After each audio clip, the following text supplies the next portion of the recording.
right, my friends. All right. It's the Thursday night and it's 8 p.m. Eastern Time. Eastern Time right here in the state of Georgia. I'm Bernard Watt, host of Sports Talk with BWatts Entertainment, along with Greg Said It. We're just two guys from the state of Georgia talking about Coach Prime and the Colorado Buffaloes football team this year. Tonight's broadcast is brought to you by my good friend Wayne Whitaker, the owner of Whitaker Building Supply, right there in Jackson, Georgia. That's 119 Stark Road in Jackson, Georgia. For all of your building needs like windows, bricks, interior doors, nails, sheetrock, roofing, ladders, anything you need to build a home or anything you want for a just to build a house or a home, hey, contact Wayne Whitaker at Whitaker Building Supply. You need cabinets, need a kitchen updated, need it drawed out. They have the staff to do all of that for you. Good friend of mine, Wayne Whitaker, been knowing him for quite some time.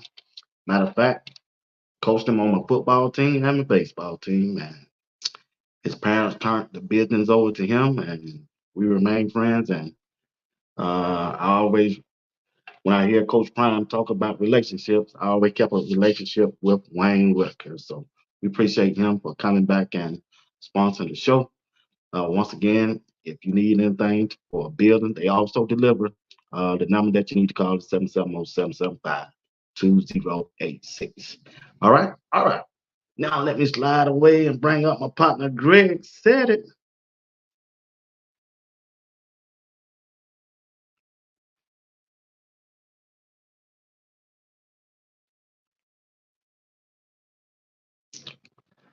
All right. Appreciate everybody for tuning in tonight. Hope y'all had a good day, a good week. What's up, Greg? What's going on? Nothing much, man. Nothing much, man. It's Thursday, man. Almost the weekend. Get ready for Father's Day weekend. Uh, got to do some packing. Getting ready to leave the country. So this probably my last show for this week. So want to get in and talking about Coach Prime in Colorado this week, and let's see where the conversation goes. So how your week been, bro? And it's moving right along. These Thursdays are spinning around, trying to get everything I can done, trying to maximize time. And that's why I am with it. Everything is rolling, the summer's rolling. It's gonna be football season before we know it. Yep.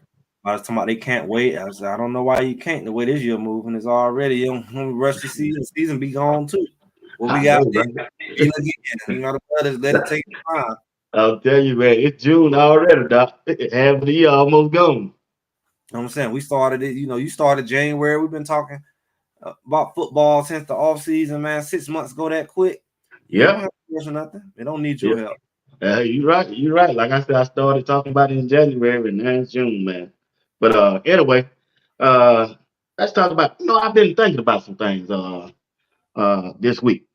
I posted went live Tuesday, but I had some things to come up I had to deal with about this trip, and plus I didn't get out of work till late. So uh, let's look at on my job. I talked to a couple of guys. We talked about football and always talking about Coach Prime and the Colorado Buffaloes. And the question that they proposed to me is that do you really have faith in your running games, in your running backs? So I went back and I looked at Dalen Hay, right? Uh, let me see, can I pull up his stats? All right. He's a transfer running back from Ohio State. In 2022 through the 2023, he was a freshman. He played in 10 games. He had 111 attempts in rushing and he gained 553 yards with 5 TDs. Now, as a freshman, okay, his second year, 2023, I think he had an injury, and plus they had two other guys last year that was a good running back. I guess they were better than him.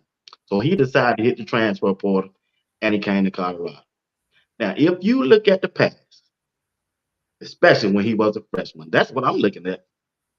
He got the potential to be a all-purpose back by going off these numbers here. And he played in the Big Ten. By him being a running back and coming and play for Colorado with the new offensive line they got, which I think is better, this dude got a chance to be a successful running back. And if he's a successful running back, that means Colorado gonna have a pretty good running game. Not only him, but if you throw in the freshman, Michael Welch, even though I haven't seen him play in a college football game. And then you look at the others running back that they don't brought in, Brandon Hood. Now, them the three running back that I think gonna get majority of the playing time. Now I could be wrong. That's just my opinion. So when I look at that, I think Colorado gonna have a better running game than last year. And everybody keep telling me on the job about Dylan Edwards. Greg, when I looked at the tapes and the games, Dylan Edwards really didn't have one good game. That was TCU to me. And it wasn't his fault. They used him wrong. The offensive coordinator used him wrong. So if I look at that, that's the evidence right there. When I looked at the videotapes of Hayden, I looked at the videotapes and I'm looking at his stats. If he can do that, and plus do more, Colorado gonna have a sufficient running game. I yield to you. I mean, maybe I'm gonna say some crazy stuff. Why not? I've been thinking too. And a lot of people like to talk crazy, and we go between this entertainment and or real and knowing football. We go through all these different things. Well, I'm gonna say my spiel. Name one great running back that carried the Patriots while Tom Brady was there. I mean, we know some of the running backs because they went there at the end of their career. Typically, Right. Did they ever go get a great running back? No. Did they ever go get a Derrick Henry? Did they ever have a big running game? It was just enough to get the job done. You don't know no all pro running back that came out of there while Brady was there. Maybe they're there now, but name them. Since everybody know football, name them. All right, don't move the goalpost. Just name. See, Patrick Mahomes. How many great running backs you think gonna come out of there? Not too many. He got great role players. True. Most of his top players that play with him are going to be receivers. And am I wrong? I mean, maybe I don't know what I'm talking about. No, you're right. So when people talk about balance, there's no such thing. Maybe their teams that they're talking about that's not Colorado have to have great running games because their quarterback is average. And then they will say, hey, our quarterback is better than yours. Well, we'll put them side by side and let's see. Because he looked good because he have a balanced team. So think about all the teams that they're comparing Shador to quarterback-wise. They're not pure quarterbacks. They come from teams that go to the playoff every year. They have a balanced team, and their quarterback look like a superstar. So when you have somebody like a Shador, people don't want to highlight Shador. They want to say, oh, he's padding stats, or oh, it's daddy ball, or so what I'm saying is when it comes to what he's doing and what Colorado's able to do, what they mean by that? Will we have a running game? What is the question? What is the real question? Because you got a running game because you got running backs. And they're going to get a certain amount of carries. So, I mean, the question is how many carries you feel they need.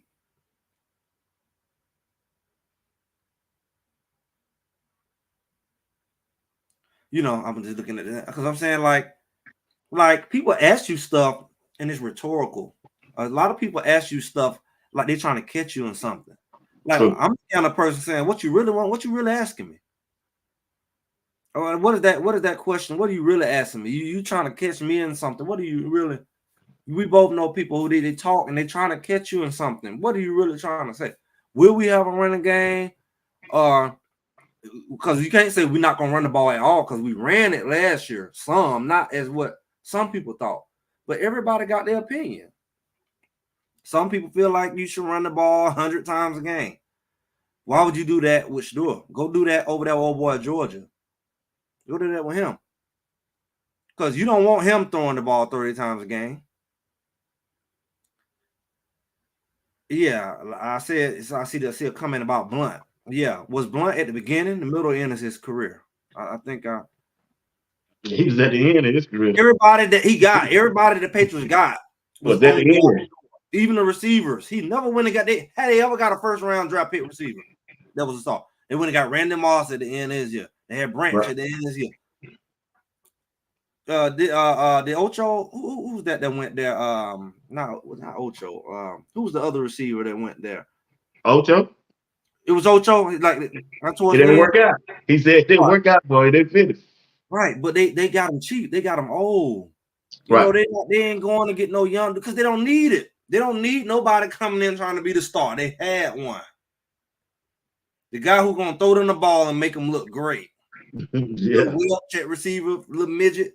Like everybody looked great because he distributed the ball. He was accurate. All you got to do is get a little bit open. He gonna make you like a Hall of Famer.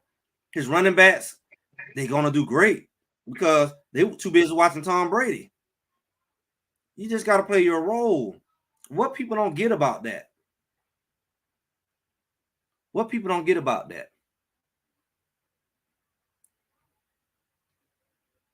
Somebody said he produced and won a Super Bowl. How many Super Bowl did the Patriots win? One? How many did they win? Patriots won more than one Super Bowl, I believe, right? And how many different running backs did they need? You was plug and play in their system. You was nobody. Receivers, Randy Moss. Randy Moss didn't win them a Super Bowl because they won Super Bowls without him. You plugging into their system. You're not going to carry their team because they had one guy who was going to carry their team. Your only job was to make sure he stayed clean. You see, that's a true franchise quarterback. So long story short, Colorado has a franchise quarterback, a true franchise, not he the only quarterback, he's the franchise. No, a true. You build your team around him, keep him safe, keep him upright, like his daddy said, y'all gonna win. So my feeling about the running game, we don't have to have anything exceptional. We don't need nobody to go 1,000-yard rusher. That would be great, but he don't have to. You know, he don't have to. Okay. All right. Now let's look at. I know we don't talk about this offensive line several times since me and you've been together, but do you think BWatts, you must have seen one of my comments because I think we have a better running back room this year. Edwards only had one big game to me. Yep, you're right, RJ. We talked about that before because you got to think about the fact. I think we talked about it probably last week when somebody was talking about maybe the week before or whatever when we were talking about who do you think our running back room was better. I said, how wouldn't it be better? Yeah, right. We had our flagship running back never got well. Yeah, he was injured.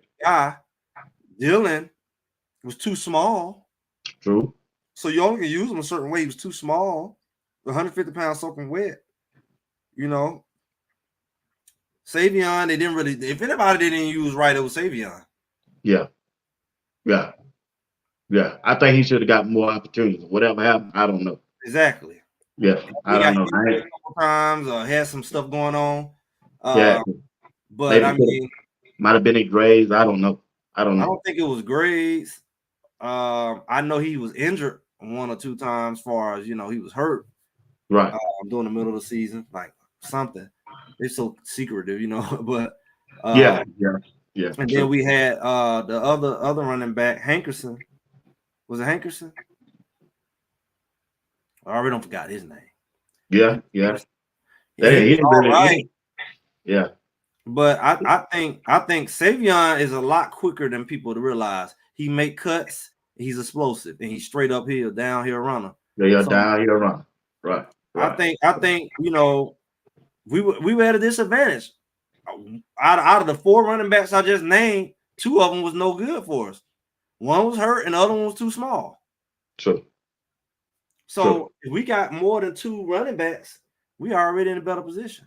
Yeah, that's why I'm trying to explain to them. I think our running back room this year is way better than last year. And they kept bringing up the name Dillard Edwards. I said he had the speed. I mean, he had good hands. He catch the ball out of the backfield. But we need a running back that can run down here and pick up the blitz. And he just couldn't do it. He was an old school flanker, man. He was a flanker. And because he couldn't help block, that was a problem. Especially when the line let him come through there, like them pictures we put on Ole, and the guy coming full speed at 150-pound running back. It was impossible to do.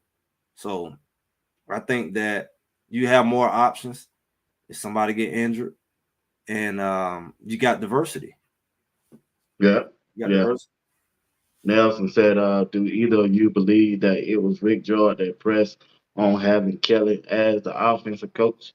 That was told to me. That was what really went down by insider who was close to Prime told me. I think Kelly interviewed for the job. The board wanted, not Kelly, but Sean Lewis. They wanted Sean Lewis to be the coach, but Rick George wanted Coach Prime. That was told to me by somebody who was close to the situation. And by Coach Prime staying at Jackson State until the end, they had to get the ball rolling. So Rick George asked Prime, could he have Sean Lewis as the offensive coordinator to keep things going until he get there. That's just what I heard. So you said they want him as the head coach? Oh, they want the board did, yeah. Sean Lewis. They wanted Sean Lewis. That was told as to be the head coach. They wanted him. He interviewed for the job, Greg. Oh, so that's how he got on. It was Rick George. Brian didn't get neither one of these guys. The defense coordinator. I'm telling you what was told to me. It is. I'm serious. Already interviewing too. Coach Kelly interviewed for the head coach. No, Coach Kelly didn't interview. No, he didn't interview for the head coaching job. It was told to me. Those 2 guys who Rick George wanted on his staff because Prime was gonna be late getting there, and they need to get the ball rolling. So that was told to me, and Prime had went and told George, said, I want you to know if things gonna go right, I'm gonna move him out the way. And that's what happened. So you think that I heard that I thought he knew somebody who brought Sean Lewis on. I didn't know he was already there. So you said they wanted to bring Sean Lewis up to be a coach at Power 5. That was told to me. It was told to me by somebody close to the situation. Yeah, that was told to me now. Greg, I'm gonna put it out here. I don't know how true it is, but that was told to me that somebody close to Prime did. Because I said, what? He still, he was coming from the little group of 5 school as well, but I'm saying without the punch, without the recruiting ability, without that's who that boy wanted. They say he did good on the interview. Because that's why he over there at San Diego. He ain't at Oregon State. He at San Diego. So it's like that ain't quite his level yet. He still got a little more the traditional route. He still got a lot more to prove, about his coaching, his head coaching. Coach Prime, his head coaching comes a lot with the resources that he brings, the type of coaches he able to bring, and the type of. That's why he did it. That's why he doing it his way this year. He bringing his guy. He want this. These the guys he want this year. That's and true. He said, as a matter of fact, he went on Stephen A. Smith podcast and said the same thing. He said, if I'm gonna go down, I'm gonna go down with the guys that I want. And he showed that. Go back and look at the interview he did with Stephen A. Smith. Now I'm sure somebody made a comment on another content creator show, and they said that they used this thing, and I kind of knew about it, but they used this thing against Coach Prime about his experience and about how many years his coaching staff have currently this year on defense and all of that. And I was thinking, like, that's definitely why they made him. I know they made him keep Charles Kelly as the defense coordinator, because on paper he had all these years of experience. But I'm like, look how that worked out. Yeah, and he was a good recruiter. I'm trying to figure out what good player he brought into Colorado. But I'm saying all his years of defensive experience couldn't really, that defense was the worst. They were working too many men on the field every time. That's why I was telling them. I said, I know a lot of people like Charles Kelly, but I hated him, man, as a defensive coordinator for Colorado. He just the guys just couldn't relate to him, or they couldn't get. I don't know what happened. It's just the worst. You got worse and worse. This defense to another group of people. You got to kind of customize it like what we have this year. But I'm just saying, he was the one with all the experience, all the 15, 20 years experience. And it's like, so that don't mean nothing, really. It don't mean much. Yeah. No, it don't. It don't. It's like, man, it just, Colorado just didn't have the depth and didn't have the talent level on it in the trenches, to me. Let's see what the comments. Some of these comments say. Yeah, I met Lewis. Lewis was the one. Lewis and the offensive line without Tyler Brown. You know what? My mom called that out. I didn't want to believe it at first. She was a conspiracy that they were setting them up, that the coaches were setting them up. I didn't want to believe it. About halfway through the season, and she was like, "Something ain't right. He's setting them up." And I'm like, "Don't say that." And it's like, wow. But when you look back at it, the comments that were made, because they still try to be very politically correct. And, they had a divided count. Like, some of the players were going to Coach Sean Lewis, and some of them were going to Coach Prime. But them are the players he brought in, though. You got to understand that. Them players that were Sean Lewis, they're the ones that he brought in. Yeah. And this, like I said, this year, Coach Prime does handling everything. Everything on him now. And that's what I want to look and see. Coach Prime, when the game is on the line, will Coach Prime interfere or make adjustment during the game? That's what I want to see. Prime would never be able to bring a traditional person in his crew. He got a bunch of outcasts. They say, oh, he brought in a first-year defense coordinator. He can't bring in a defense coordinator who's going to be thinking he know more than him. I've been doing this longer than you. Then he brought in, his guy, Pat Shermer. Shermer is an outsider. Yeah, he done it before, but he got something to prove. Ain't nobody, he's not getting up people knocking on his door until after he do good with Colorado. He been in the NFL. He been here. He's kind of like, he's not a college guy per se. So ain't none of them no college guys. Huh? Ain't none of them no college guys. Well, I say his whole staff is full of outcasts like he is. Because if he go after a standard, traditional, good old boy college guy, it's gonna be like Sean Lewis and Charles Kelly. Because they like, look here, man. I've been reverse second team water boy. I've been Greg. I don't work my way all the way up this time. I don't got coolers with the water hose in it. I don't work my way up from the water hose cooler to the faucet. Then I don't got up, and I don't help wash clothes. And then I finally became the assistant defensive scout team coach. Then I was special teams. They don't work their way up. And so when they feel like they don't have to get hazed to get there, and then they come work for you, it's just something in them. That thing in them just, it's a contradiction. Every time they look at you, remind them of the reverse water boy days when they was like, you didn't never have to go and go get Starbucks for the coach. You didn't have to go through that. I had to do everything and some to get to this spot. That's why they don't get pride. You just come in. Well, see, Sean McVay is different. Sean McVay is my age, believe it or not. You talking about Sean McVay out there that was over with Rams, right? Yeah, that's who we talking about. Dad was in the system. So sometimes you can get inheritance. Same thing with Shanahan. Name Deion daddy. Y'all name all these guys who daddy did it. Deion didn't inherit his thing. So it is a way you can inherit it. or you got to be the reverse water boy. So Deion was neither one. His daddy was a Rolling Stone. You know, his daddy won the coach. He'll tell you about his daddy. His stepdaddy. So, he didn't get it from his daddy. We can name all the people with a daddy, but Coach Prime unfortunately didn't have no daddy like that. His son's gonna have a daddy, but I don't think it's gonna help them because you see they getting railroaded just for being that's his dad. That's their daddy. Right. So all them other guys you can name, you ain't gonna name no other guy whose first job is Division I. So I agree with that. I agree with Division III, no Division II, just straight. And then 2 years you at Power 5. Yeah.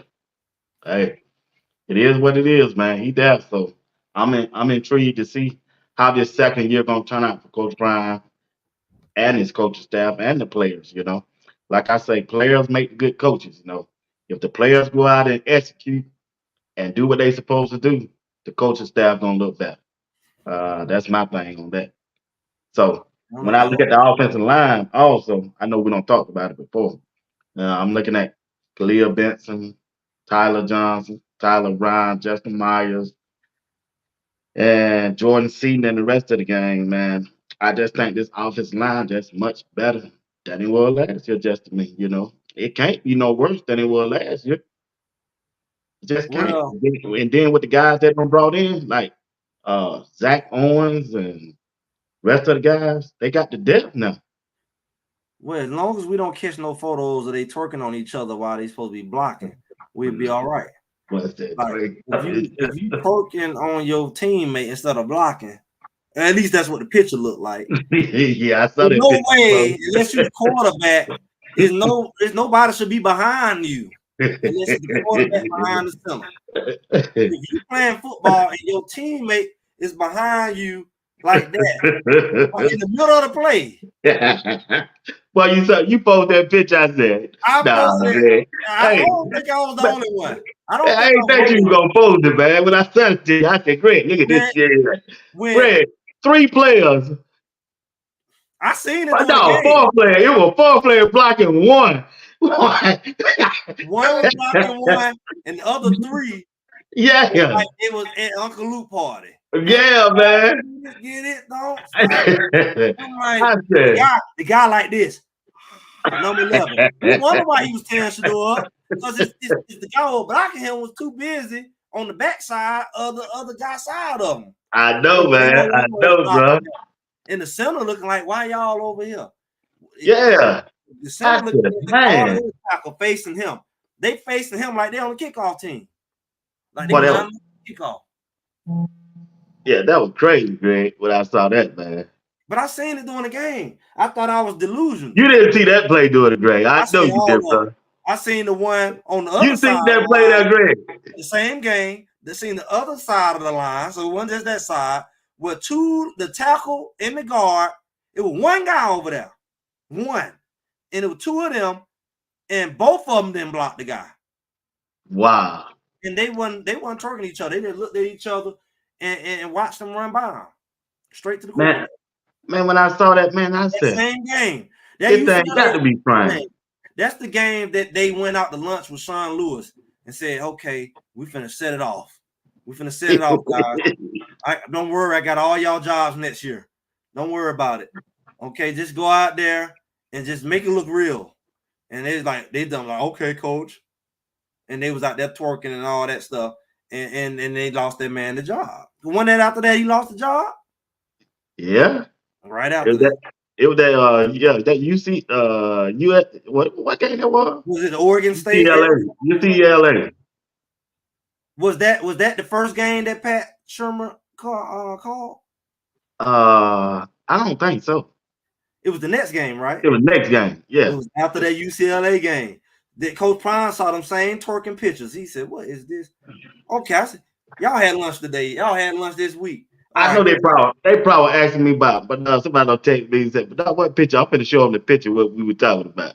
You don't want to do that. They might mess the whole live up. Let me show the video, dog. You need to have one of them yellow markers you can circle. Okay, so this is where the twerking started, and then Yeah. So the next game, don't stop, get it. What am I said? Don't This, stop, get it. hey, this the picture, man. Y'all see my mouse? You got 2, 3.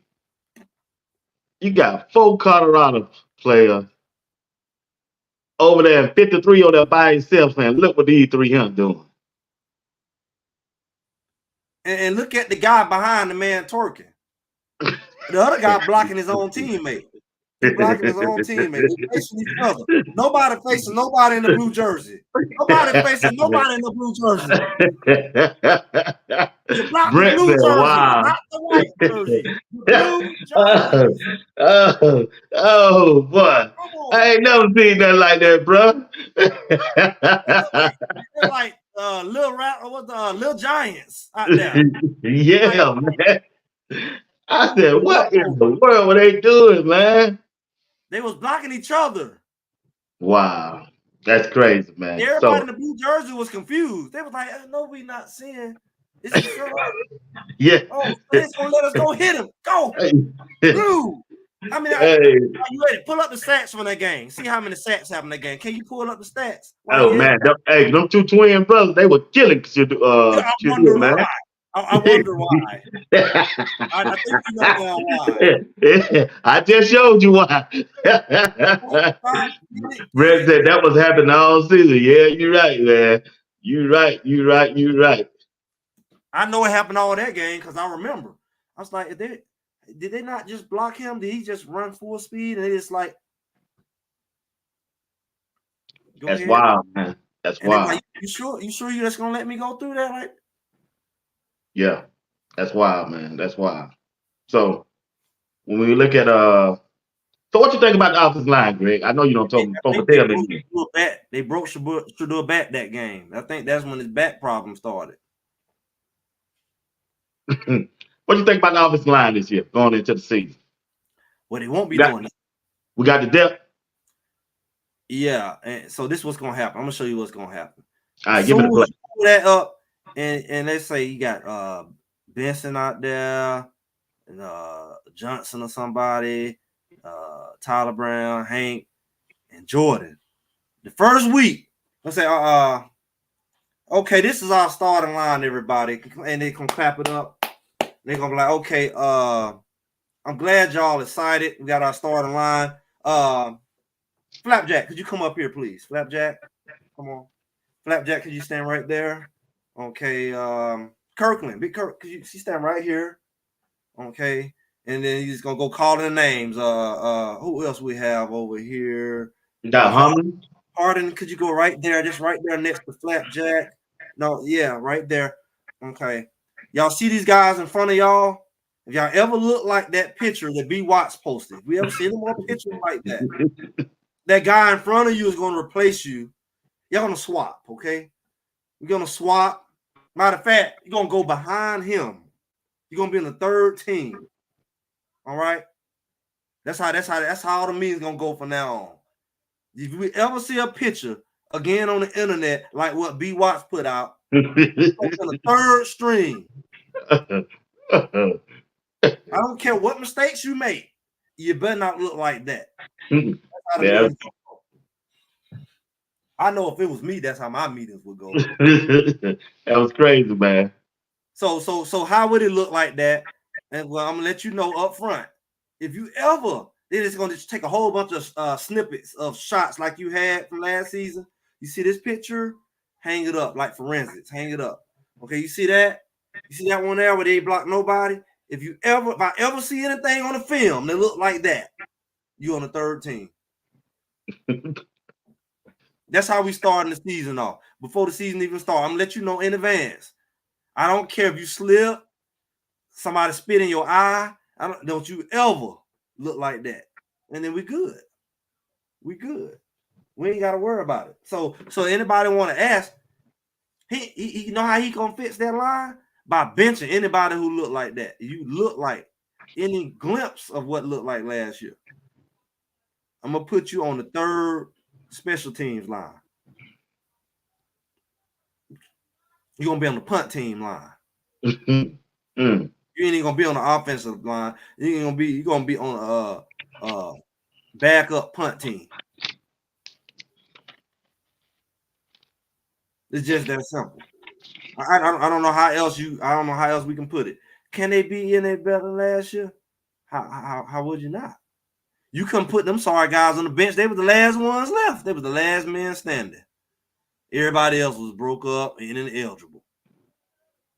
We kept asking, well, where's such and such? Oh, he ineligible. Where's such and such? Well, he hurt. We only had 8 linemen. Let me get this super chat off. Mark, what's up, Lawrence? Appreciate the super chat, man.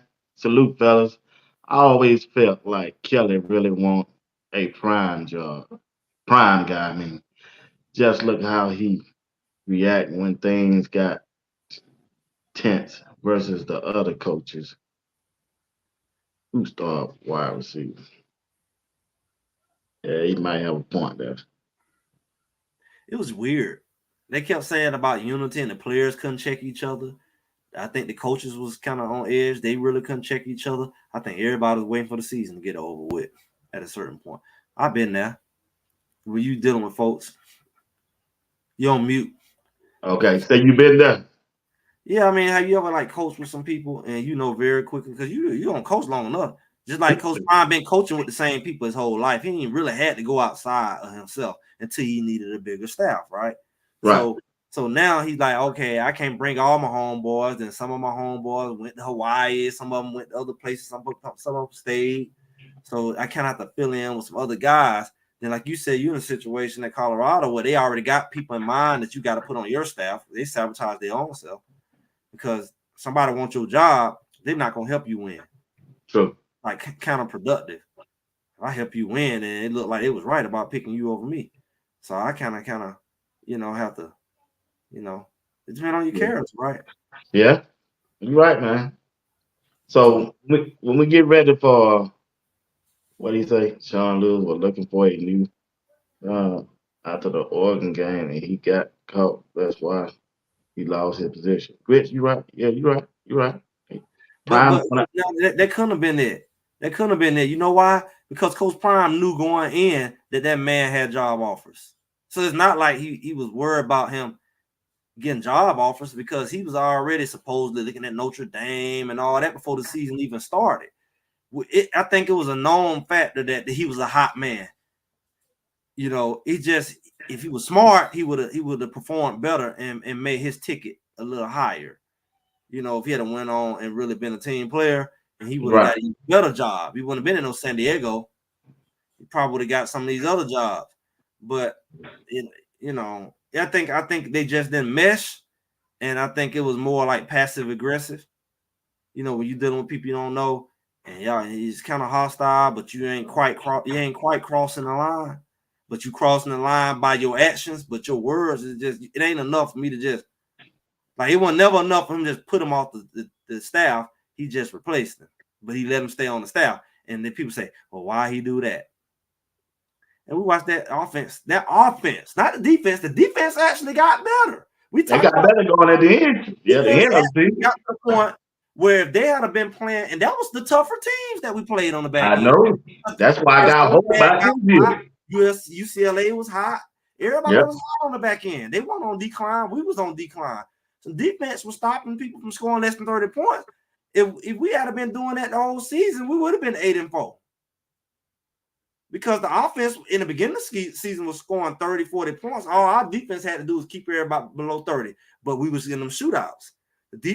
But once the defense stopped, then people score over 30 points. The offense stopped scoring less than 30 points. So that's why we were losing by 3. Yeah. Losing by 7. If our offense had continued the production that we had, the defense did well enough to win. But the offense production, it went in reverse. The linemen twerking on each other. They wasn't doing that in the first game.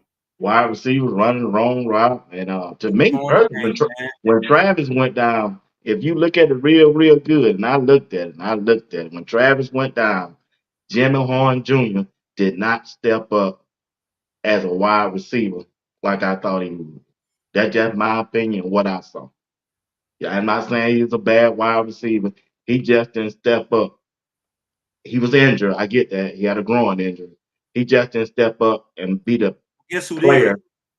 did? Guess who did step up? He stepped up. No, I said guess who did? The Who was person.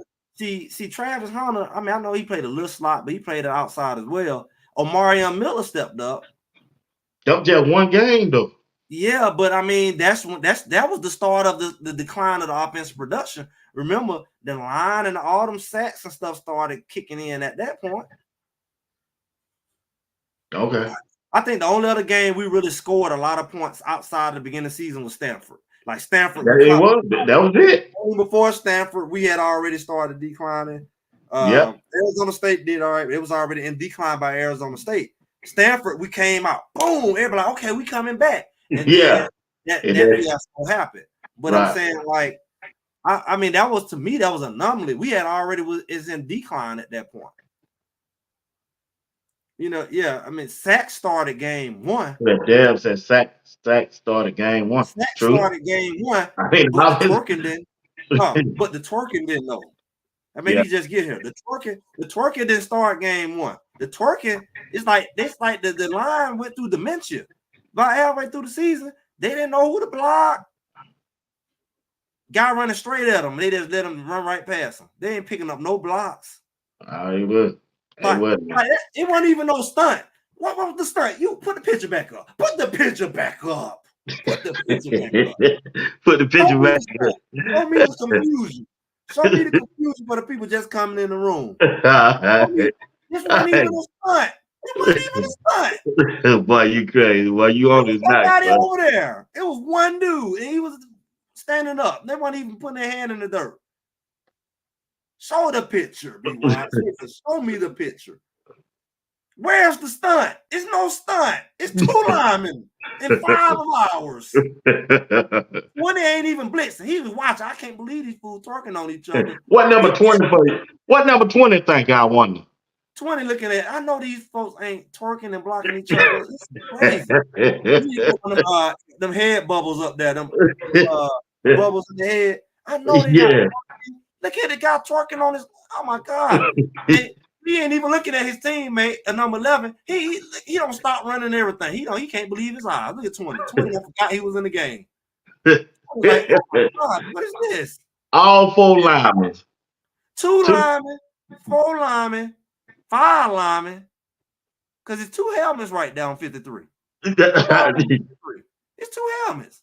It's twerking on him too. No, Greg, that ain't no 2 helmets, man. Man, it's 2 helmets. Look behind. Look at the guy in front of number 53, and then look at it. Ain't a double helmet. It ain't a butt helmet. Look, it's another helmet behind him. I don't know if it's a lineman or a running back. That's 2 people right there. I just noticed that. Y'all see that? Tell me y'all see the guy. Look at the guy number 53 blocking. Don't you see somebody else behind? He's so close to him. He twerking that he can't even tell it's a second guy. It's 2 helmets. So we got 5 blockers and 2 rushers.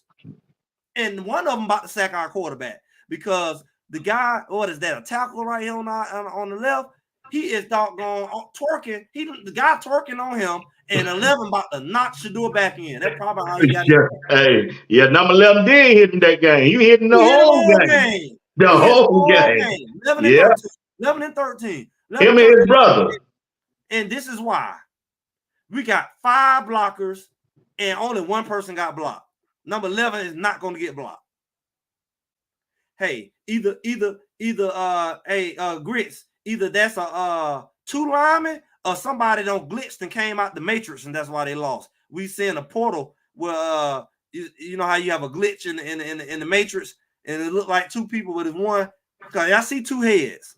Yeah, you might be right. You might be right on that, Greg. It's probably the running back, but I'm saying that we got 5 blockers and with 2 rushers, and Shador still got sacked.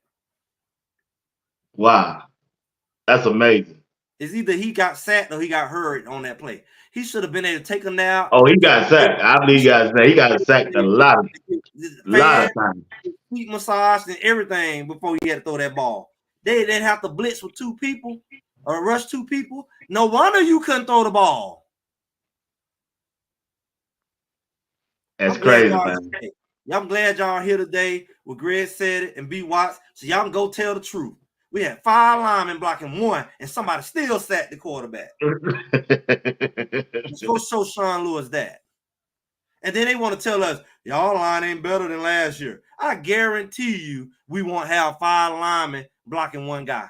I guarantee you that. And what we lose by? Could you pull that out? What was the score for that game?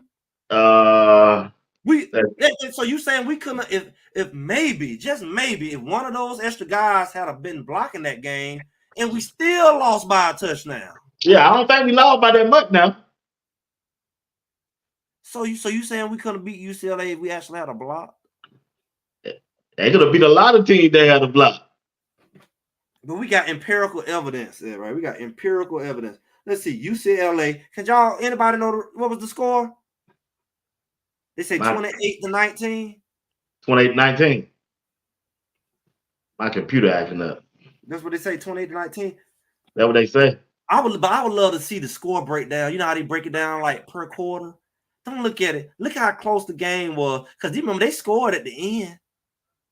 You're right. And I think that's that game when the boy levitated on the sideline when he was out of bounds. And that's what allowed us not to come back in the game. And that would allow them to seal the game. When the boy caught that one-hand catch, it was either that game or Arizona. Where I think that was Arizona, Greg. Okay, I got Colorado first quarter. Colorado had 6. UCLA 0.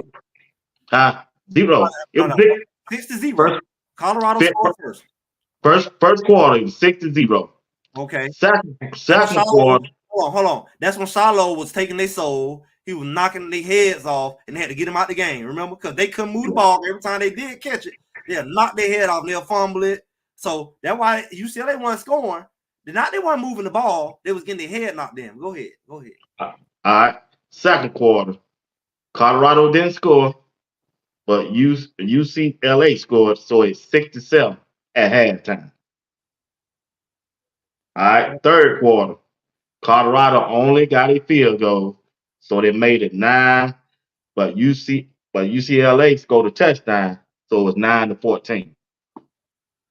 Okay. Fourth quarter, Colorado finally scored a touchdown, but Shiloh got kicked out. Okay. And UCLA ended up scoring 2 more touchdowns, and that made it 28-16. So they had to get rid of the guy that was causing them problems. Yeah, he brought the headache guy. Calling me conspiracy theory. So the game, UCLA, they weren't able to move the ball. They weren't. Shiloh. They took him out the game. On the elbow to the chest and say it was targeted. Yep. But he hit with his elbow.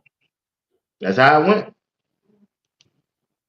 So break that again. Third quarter, what was the score? Hold on. Third quarter. This for all those people that say we be planning this. We didn't know we was gonna talk about this, but hey, since y'all wanted this, there we go. Look at that doggone what do you say? The ref helped lose some of these games. You think? The third quarter was 9-14. So UCLA. Third quarter, Colorado only scored 9 points. Think about this. 9. The defense did their job. 14. Oh, yeah. 14 points. So any other game, the defense has been held on the 14. The defense was in their prime. Coach Prime. They were in their prime against the later part of the season. It was the offense. They kept the team to 14. And all we scored was 9. Shador went. Name any time in Shador's career where he only scored 9 points.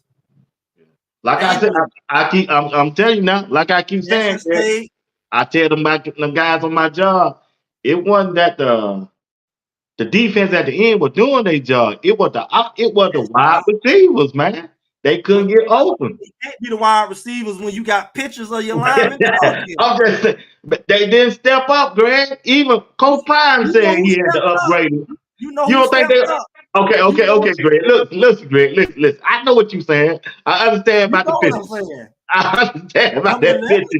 You can't just use that picture now, Greg. Greg, look, Greg. More than once. But Greg, if you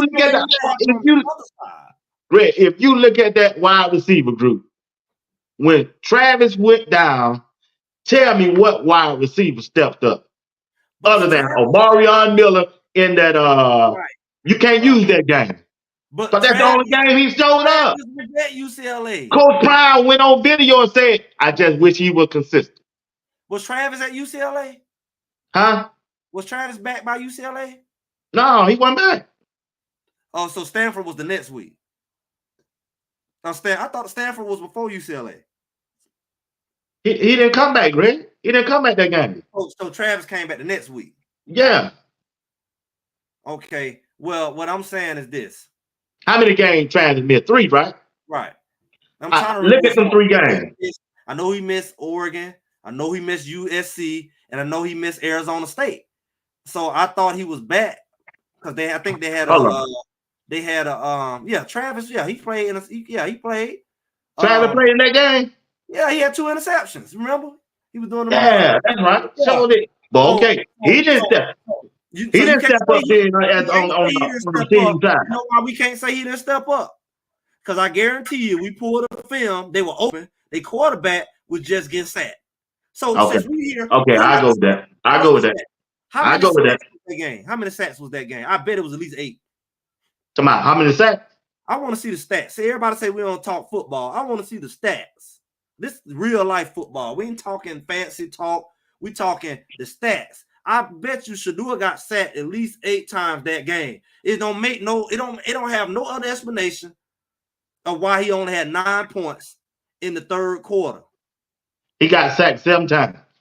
I must be a robot. I must be AI. How did I guess that? I was 1 off, right?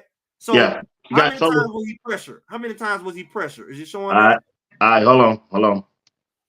How many times was he? Number 13 was on his butt the whole game. 1 from each side. 1 was from the left side, 1 was from the right side. And it was tearing him up. It would hit him after the play. Even when he did throw the ball, it was hitting him. I think that when he hurt his back. I bet if I talked to Shador, I said that was the time you got your back hurt. I bet you that game. He threw the ball 43 times. He was pressured 29. What? 29 times? Yeah, out of 43 That sound like ignorant now. I'm they going by what they got. I'm going by what they. Huh? Not 9, 29. 29. He was pressured 29. Your computer was glitching. He threw the ball 43 times. That's what they got on the internet, and he was pressured 29 times out of them. Go ahead and add them 7 sacks in. So what that is? 36. Yep. So 36 out of the 40, he was running for his life. He had a quarterback rating of 34.5 that game. No, let's do math. If he was pressured 29 times, that they unsuccessfully got him, and they got him 7, that means 36. That's for all the special people. 36 out of 40. What, 40 what? How many throws? How many throws? Yeah. 43. Hold on. 43. So 36, 43 minus 36 equals, let's go take away 7. 7 times he successfully threw the ball without a problem out of 40. How many passes did he complete? So it go figure that you only can score 9 points in 3 quarters when let me get my calculator out. Can I do this class? He completed 27, Brent. 27 passes for 43 yards in that UCLA game, according to the website of Colorado, ESPN. Yeah, but how many pressures did he get out of the attempts? 29. Right. So everything that's left out of that 27. Even the passes he completed, he was pressured. Right. So that's what the pressures. So that's what I'm saying. So 43. Let's go 36 divided by 43. Everybody got their calculators? Equals 83% of the time. It was under duress. Yeah. Why you crazy? I went to school, guys. So football education. 84. We're gonna round up to 84. So by talking about that, that's translated to this year. If you look at our offensive line this year, Greg, and we playing, I ain't gonna skip North Dakota State. But let's go to Nebraska. Everybody said that Nebraska had a chance on beating up with the quarterback, then fumbling the ball. Right? That's the saying. That's the saying out there. That's the talk on Yeah, my job. they moved the goalpost because they They said keep moving to go, but we still beat them. convincingly. We still beat them. And with a better offensive line this year, with a good running game, with a better coaching staff, we gonna beat them again. Well, I think they just have wishful thinking for Colorado to lose. Am I thinking wrong? No, I think we both. I think we both wrong because, like, we're gonna do like everybody else do. We gonna talk sarcasm. We're gonna do reverse. We're gonna do reverse. Let me look at the stats on them at that game. Nebraska and we gotta be wrong because last year they swore Nebraska was gonna beat the mess out of Colorado. It wasn't even close. Even after TCU, they think Nebraska is gonna beat Colorado every year because it's not based off of nothing but the fact that they expect Nebraska to beat Colorado. And Sims came there; he's a running quarterback, and Colorado can't stop the run. Nebraska had all run, and they only had one running touchdown, really. yeah, he ran that long touchdown pass, right? That was a misassignment, right? Yeah. That's when them linebackers was piss pole and everybody was just all over the place. And he made a long run. And that's the so you think that game gonna be close this year? I think it's gonna be close in the beginning. Okay. Like the first when do you think the game gonna change? When Shador go out on the field. Shador is their kryptonite. Do you remember that game, right? Oh yeah, I remember very well. Forget all what they're talking about. They had no answer for Shador. True. He carved them like a butter knife. That's what they forgetting. As long with as a bad offensive line.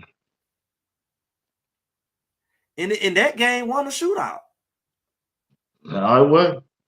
And so they say, you know what get me about everybody with Colorado? I'm finna vent. Can I vent? Chat. Let me vent. Talk, bud. Talk that talk. Let me vent. So my problem with Colorado, everybody can point out all Colorado flaws. You know, they take too tight. I mean, they know everything about everybody. They dog at the water boy out, the trainers, the uniform man. Well off give everybody catching strays. Miss Peggy, everybody knows everything about Colorado. What you Colorado, say? they got 15 Hall of Famers. You said Miss Peggy. Everybody. Colorado got 15 Hall of Famers, and they all went to the Super Bowl. But well, one of them just started coaching, and it doesn't translate. A position coach? You telling me I can't be? I didn't ask him to be a head coach.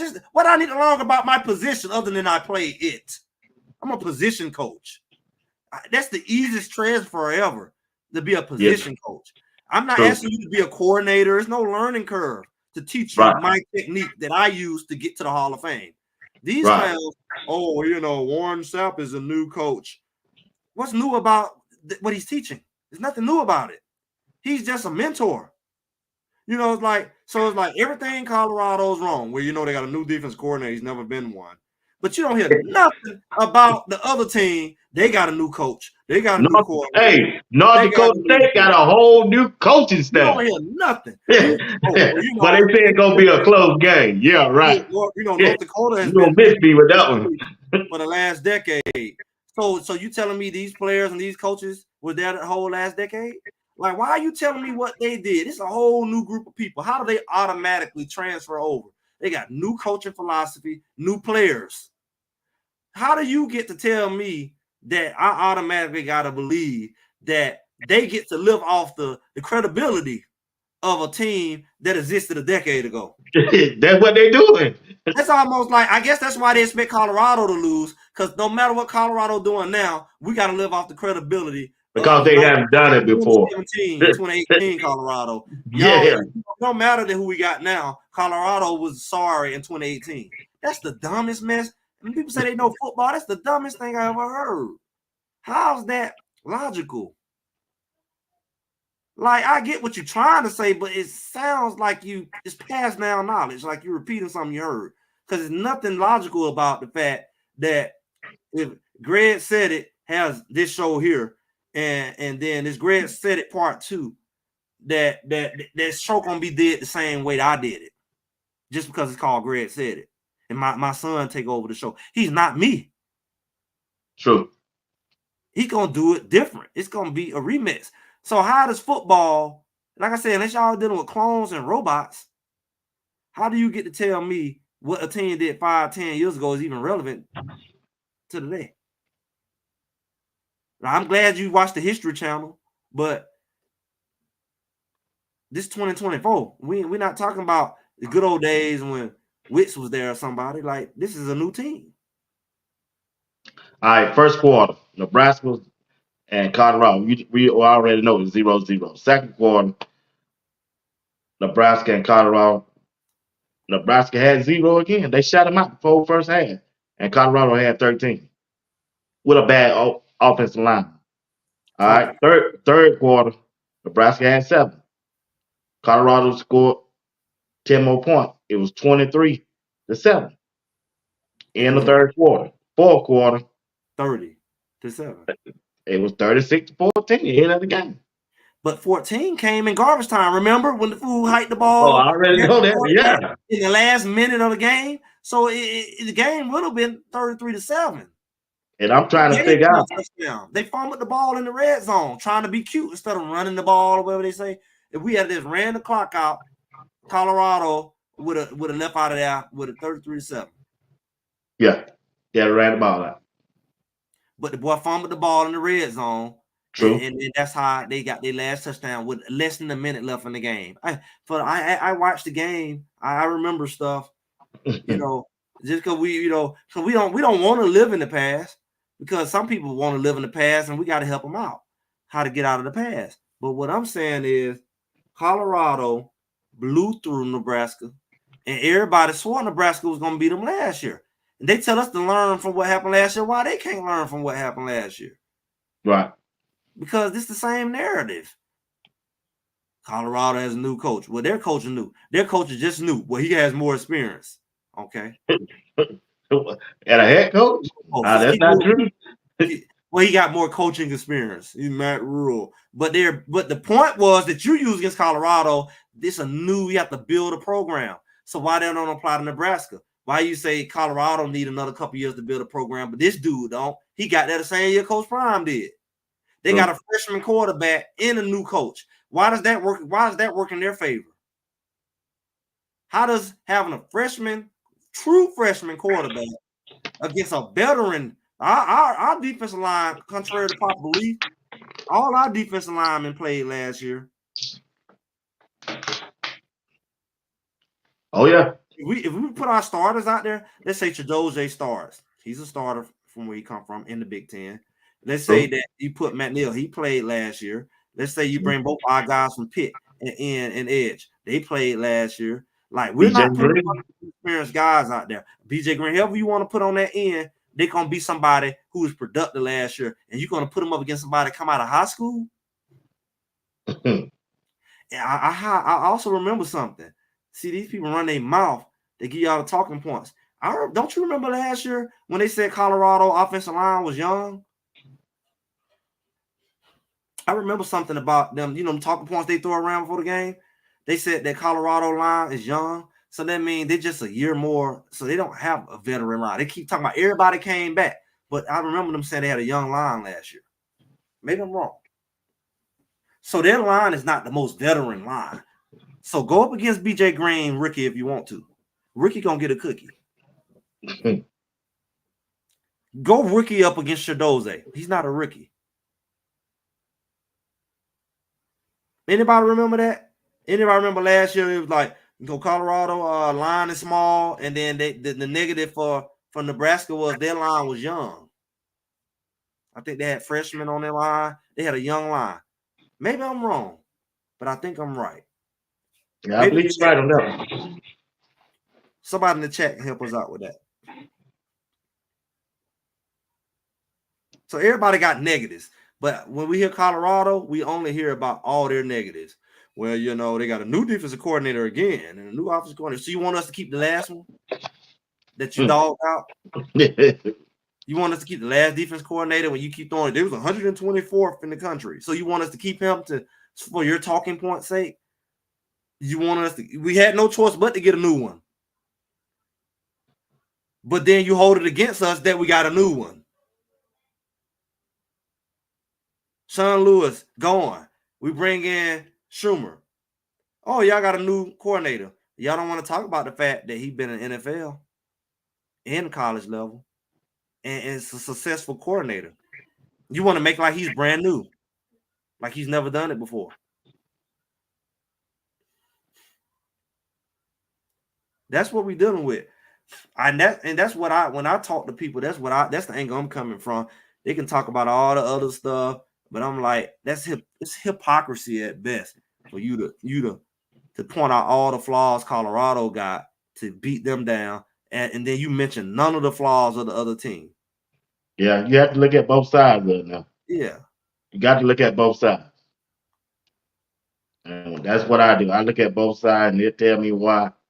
I look at why Colorado gonna win both of they most of the majority of their game this year.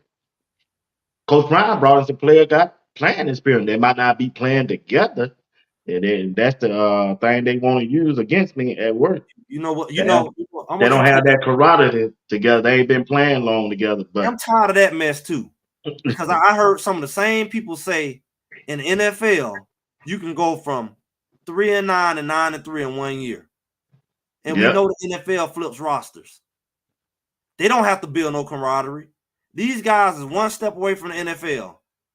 And we've seen portal team after portal team. Every single year, a portal team goes to the playoff. And sometimes the national championship. From the portal, majority. Did they have to flip the whole roster? Don't move the freaking goalpost. We've seen teams, because everybody every year now putting 30, 40 guys, between 20 and 30 guys out the portal every year. Everybody. They are. Because the players move. So you ain't going to be able to hold that against people. Everybody's going to have brand new people in there every year to replace who left and to replace who left. So you can't tell me that because they got portal players, but we watched when TCU made their run that year, they got a lot of key players out the portal. That's why they went started next year, because them boys went in and out. Coach Prime got a lot of guys that's young who if they stay, they could be here the next year or two. Nobody's talking about that. True. But my thing is, yeah, football is, hey, as long as I practice with you and you know what you're doing, it don't take us long to have no camaraderie. Nah, you've been playing football all your life. You know. Guess why else? Guess why else you don't need to have no camaraderie? As long as you ain't twerking on each other, I got a guy behind me that's gonna get the ball in the end zone. That's my camaraderie. As long as I don't sit up there and let 4 guys, 5 guys look at one guy, block one guy, and everybody else run and set my quarterback. As long as we put a hat on a hat, and that guy back there know what to do with the ball, he gonna make us look good. And the more he make us look good, the more we want to play good. Because now we look like we really doing something. He really making us look good. Now we really want to play good. And we ain't really taking a beating. He ain't taking a beating. I ain't taking a beating. Because the less plays I have to play on offense, because he put it in the end zone, the fresher everybody going to be. This is not a guy who going to have me out there have to run 50 plays just to get the ball to the other side of the field. Yeah. Hand the ball off. Hand the ball off. Like, God darn. Can we get the ball in the end zone? Hand the ball off 2 yards, 3 yards. That old school football. I need a man. Hut, touchdown. Woo, we out the field. I like this. I ain't got to hand the ball off. Running back, both his knees broke. The lineman. We don't have to fight. We don't took a whole hour. We think, oh, that's ball management. No, that's stupid. If it takes you an hour to score every time, they gonna quit by the 6th game. Like, golly, we have to fight, scratch, and claw for everything we get. That man put that ball in the end zone. We off the field. We drinking Gatorade, doing a Shador. We good.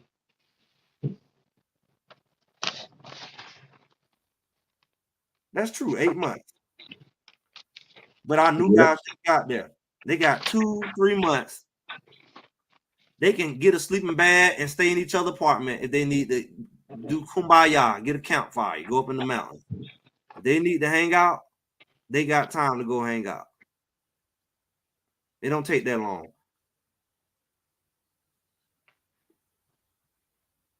But it isn't me. Maybe that's just me. Maybe I don't know football. I don't know what I'm talking about. So how you think they're gonna use Travis this year, man? What the best way to use him? I think the best way to use them, how they using them. Keep them fresh. That's the best way to use them. Keep him fresh. Like my fish, fresh. Yeah. I like you Travis. Think I like the fish. Like my fish. You think it's a good? You think it's a good? I heard him say they're gonna use him on. They gonna follow. He gonna follow the best wide receiver. How you think they're gonna work out? Well, let's just be real. How many top receivers in the Big 12? Just 2. The guy from Arizona, and the guy from Oklahoma State. And guess what? He ain't gonna be in no slot. True.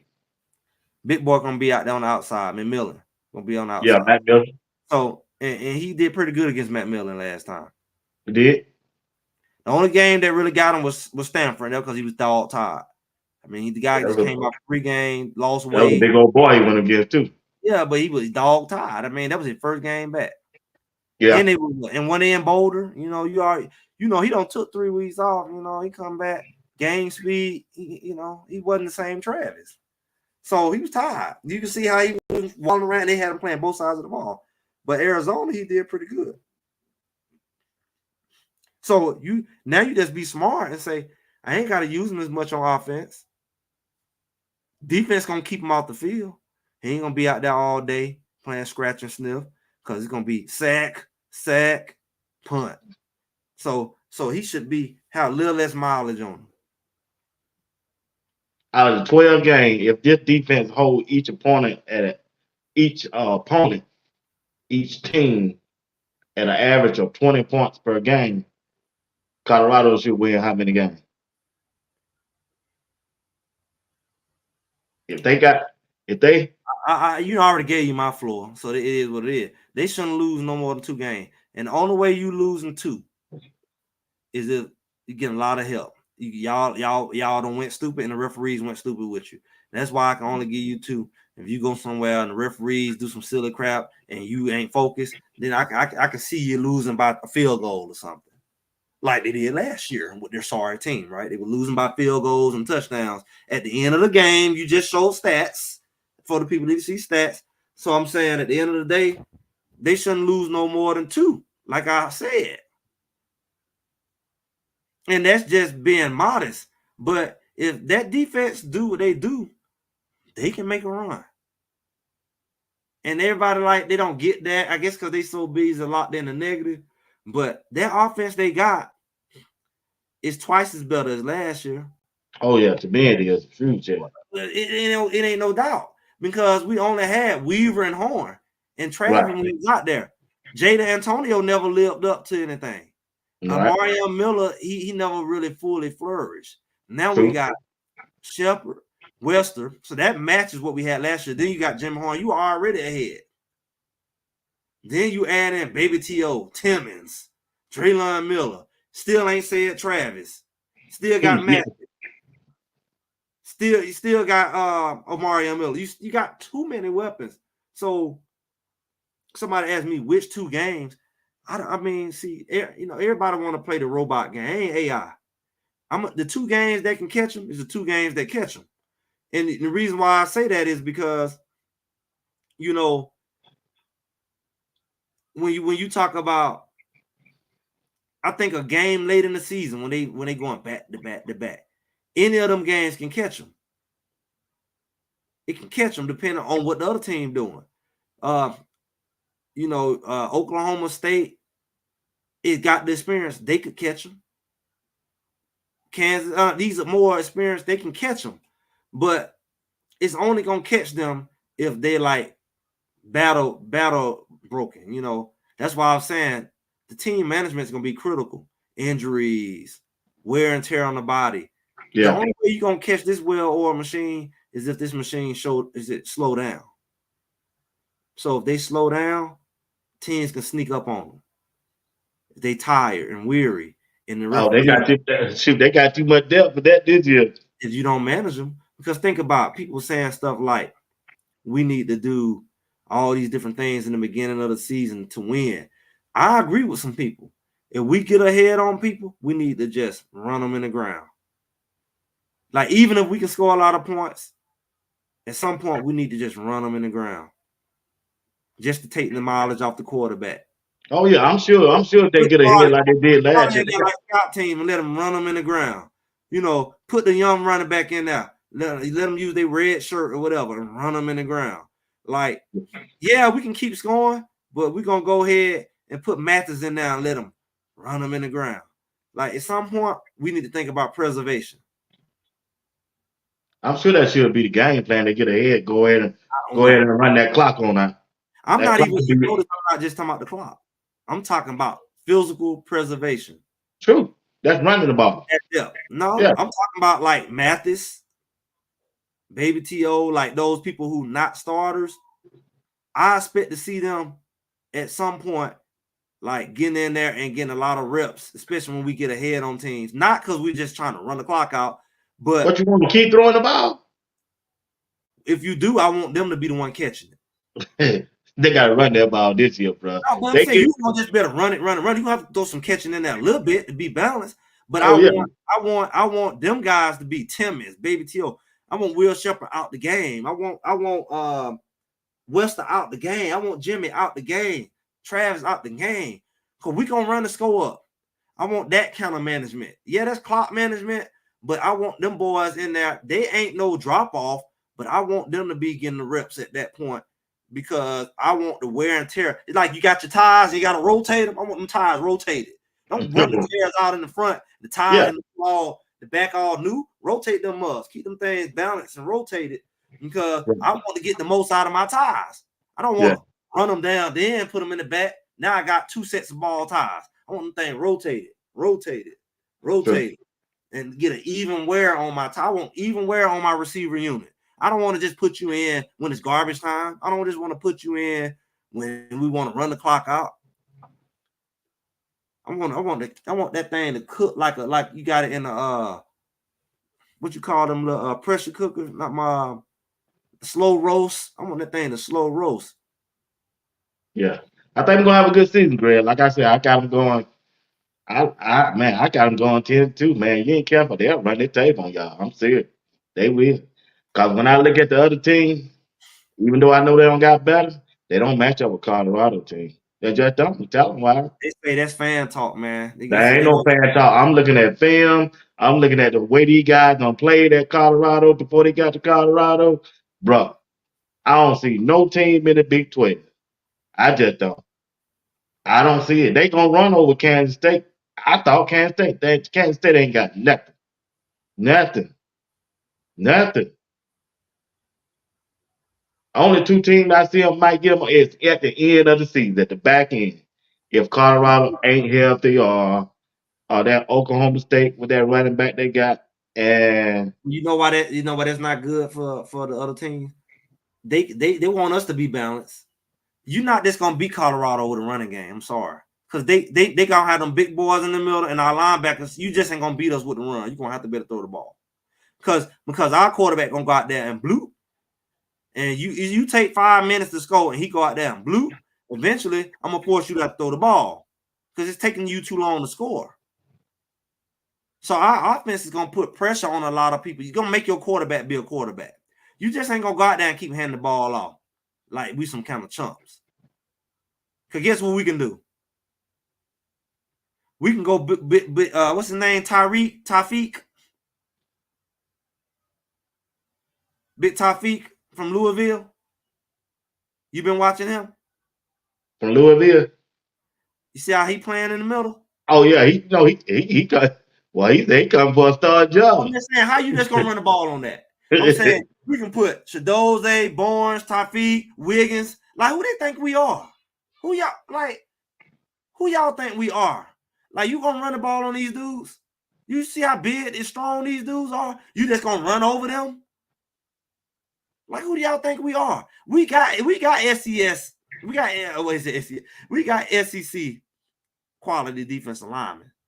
Yeah, I agree with CU Buck. Yeah, I've been saying it all along. Khalil Benson gonna be the captain of the offensive line. He ain't gonna get moving. Ain't nobody been taking position. But what have he done wrong? Ain't nothing. Nothing. What he done Being a wrong? leader. Being a I'm just leader. saying, like they making like he getting dogged out. Everybody And- who dogged him out, he got them back. exactly. And he let him know, hey, you got me this time, bro, but I'm coming back to get you. And he come back and get him. Yeah, but I'm just saying, like, and he's showing he can play both sides of the ball. So there they go. People say who can play that left side. He's showing him he doing look better on the left He side. can play right side too. But I'm saying he been on the right side. But I'm saying he been working out on the left side, and he looked better on the left side. Some people say Yep. who we got to back up Jordan Seaton. Yeah, he did. Yeah, I agree with you on that. He looked better on the left side. Yeah, He did. Jordan Seaton get tired. They shipped him over there and put Pancake right there to the right. my thing is this. You look at Colorado, they gonna score a lot of points. All that defense got to do is be average. If anything above average, you got a Cinderella season. And I think they have the ability to be above average. Oh yeah, most definitely. I think we do. They gonna And the be fact way that better they run for the that. ball on us, you're not finna run the ball on that team. I'm sorry. Our linebackers are built for the run. That's their strength. Our defensive linemen that we can put in there are built for the run. So I don't know what they think they about to do. I don't think that you say Kansas State finna run all over them, Oklahoma State finna run all over. No. No, that's not gonna happen. You're gonna have to throw that ball. So what kind of quarterback do you have? Hmm. And I haven't heard too many great quarterbacks. And that's why I think our edge is our quarterback can put it in the end zone, can yours? Because you're not gonna run it in there, not the whole game. You're not finna run 4 or 5 touchdowns against Colorado. Not running.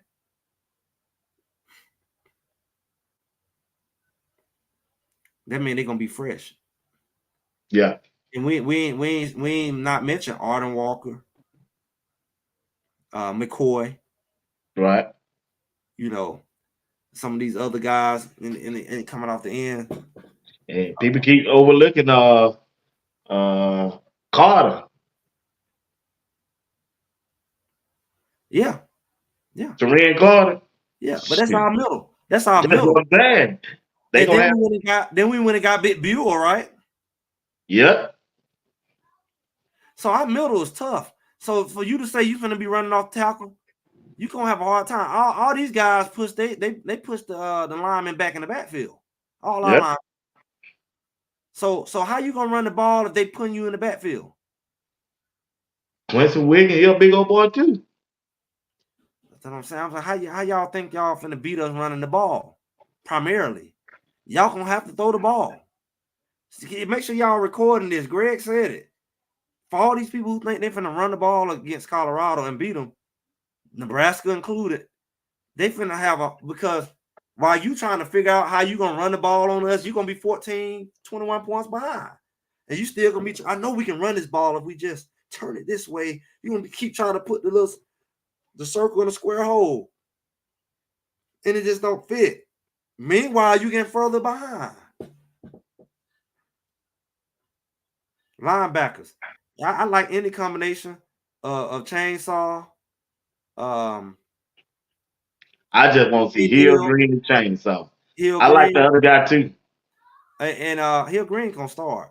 And I like Chainsaw Hill Green Wester. And then And yeah, them three I like.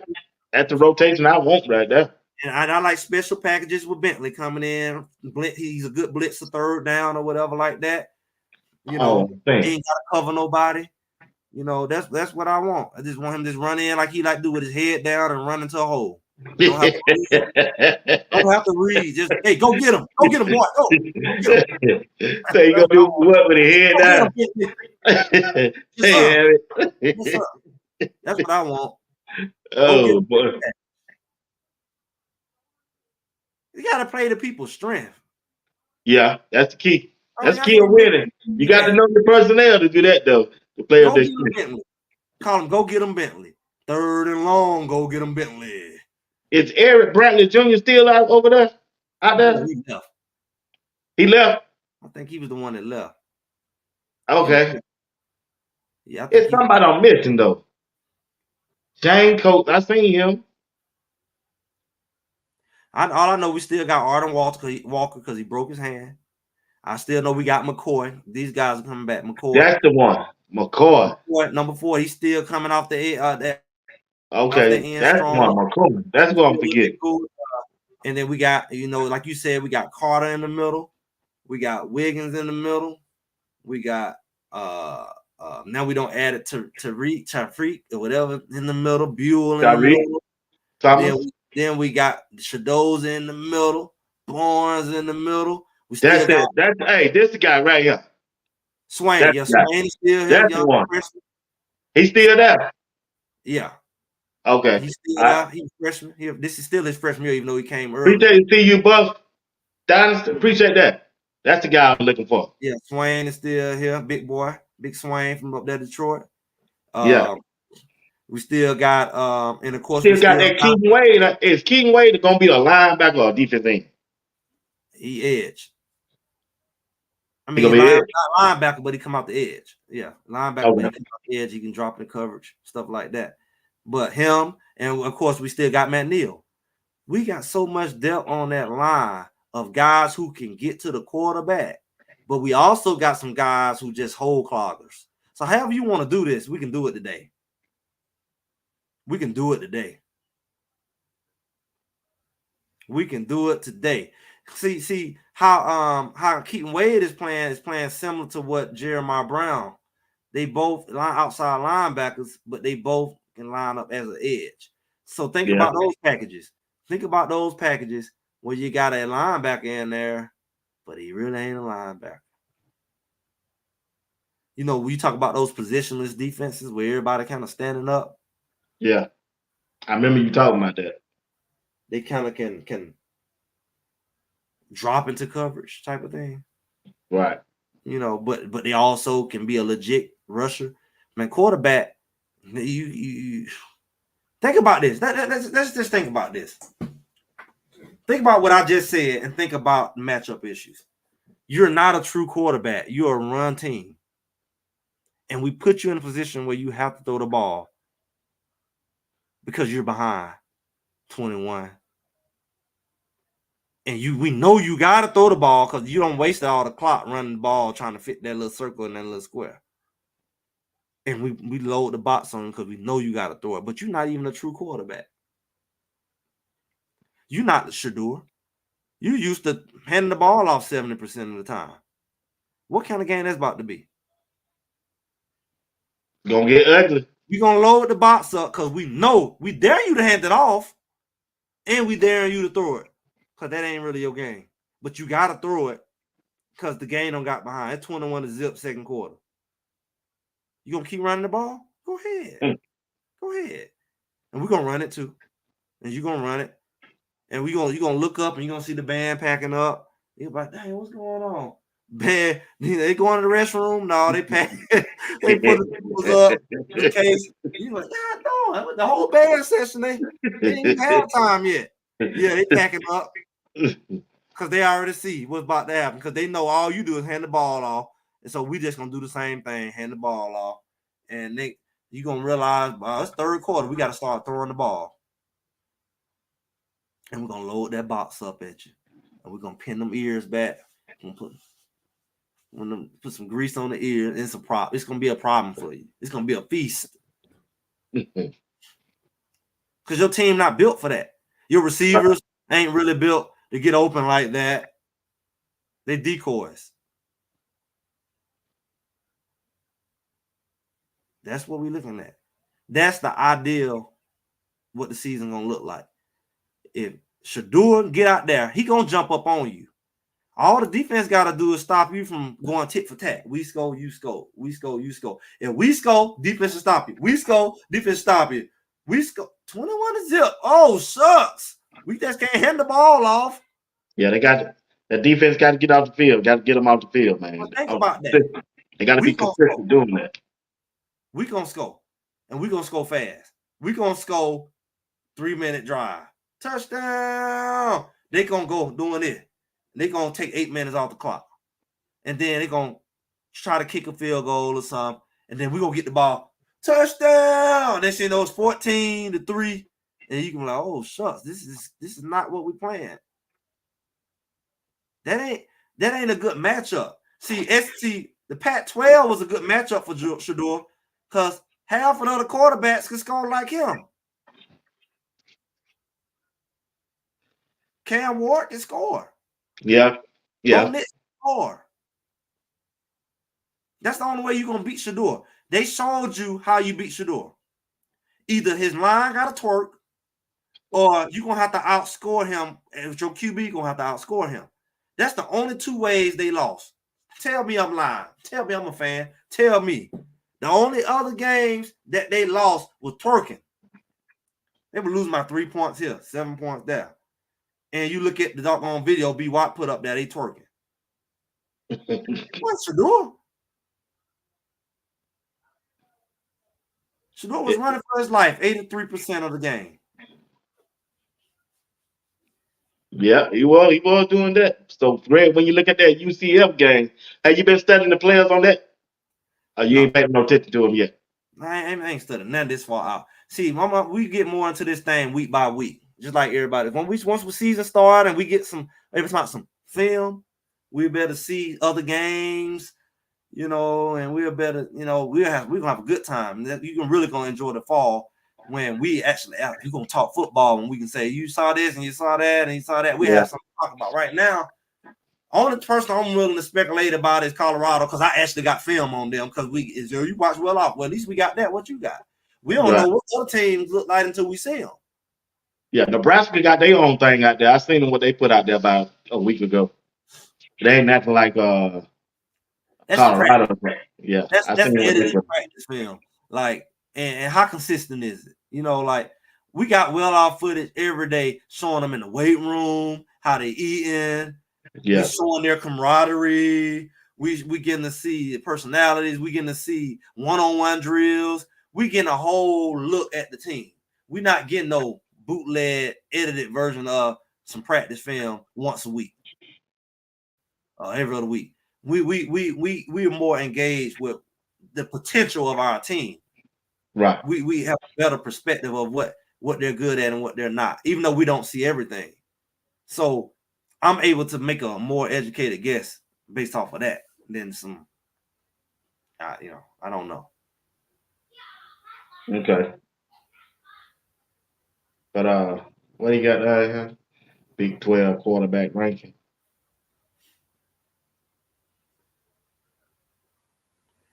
So Kansas, Utah, and Colorado top 3, and then UCL 4, Arizona 4, UCL 5. Yeah, so I mean, so you got to think about it. Who said he's gonna run the ball? They say that the run heavy teams we see, Oklahoma State, they got a run heavy team. Go figure. Their quarterback's number 13 in the Big 12. Kansas State, they gonna run the ball. Go figure. Their quarterback is number 12 in the Big 12. We ain't talking about the country. Our quarterback is top, depending on who want to argue, top 1 to 2 in the country, not just the Big 12. So you're gonna have to be a really special team. Nobody can afford to get behind. Who can afford to get behind on Colorado? You know why? Because like Linda said, our defense is going to be why you can't afford to get it behind on Colorado. Because if you get behind Colorado, our defense is just going to make you get further behind. Because all they got to do is make 2 or 3 key stops, and you're going to lose to Colorado. I just gave you your formula. If they make 2 or 3 key stops mean at the right time, like, okay, Shedeur go down the field, touchdown. Last year, the other team to come back, touchdown, like TCU. If the defense turn around and make that stop, then Colorado jump ahead of you 14, you in trouble. And God forbid they make another key stop and you ahead of them 21. That's when that running game kick in. That's when Baby T.O. and Caleb Mathis them kick in. That's when we bring out the reserves who ain't really reserves. They some vultures. They some animals. Because they like, oh, it's my time to play. Oh, I'm finna eat them alive. And he gonna cut up. But we already up 21-0. That's what makes Colorado dangerous. The defense. If our defense makes a couple, if DJ Green makes some key sacks, Hayes make some key sacks, which they're going to do at the right time, and then Shedeur turn around and capitalize off of that, it's not too many teams on here that can say they're going to be able to play with us. Because if they get behind, they don't have the quarterback to run us down. They don't have the quarterback to run us down. Them handing the ball off is not going to run us down. It's only going to make it worse. It's going to be quicksand. It's going to be quicksand. So you telling me you down 21, you're going to run your way back into this game? It's called quicksand. Because guess what? We ain't got no dumb coordinator. Our linebackers going to start lining up in the box. And that's when Bentley can come in. Go get him, Bentley. Go get him. Go get him. Just run through that hole right there. Don't read. Run real fast through that hole right there. I don't want to see no Bentley, bro. I'm sorry. We up 21-0. That's exactly what I want to see. Go get him. Go get him. I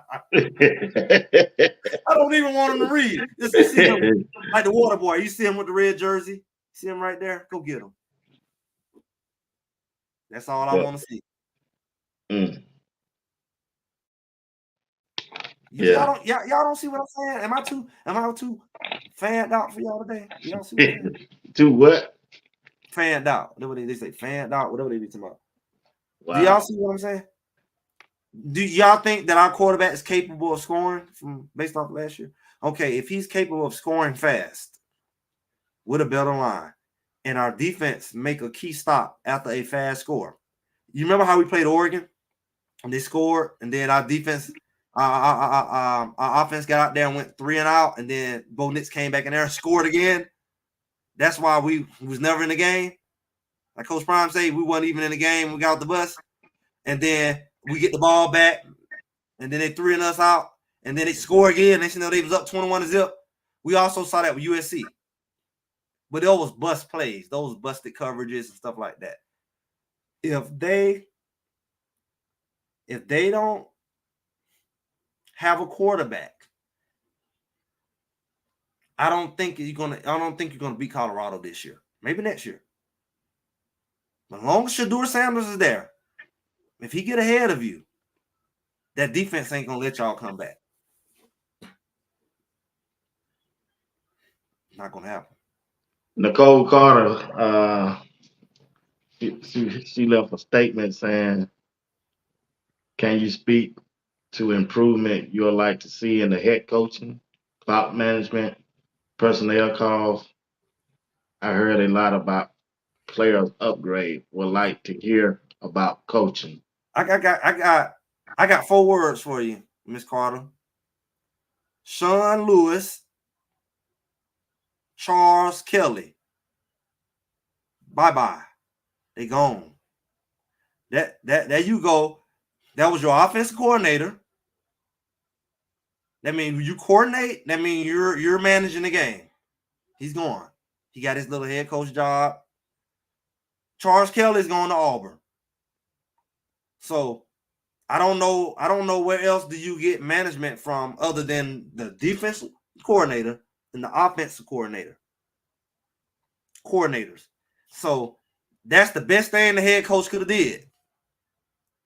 Is got rid of the coordinators. Am I wrong?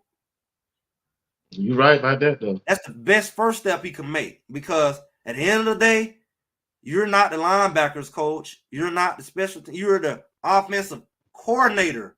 That means you're coordinating it all. You're coordinating the receivers, the running backs, the line, all these different departments. Like you in corporate, you got the linebacker. The running back department.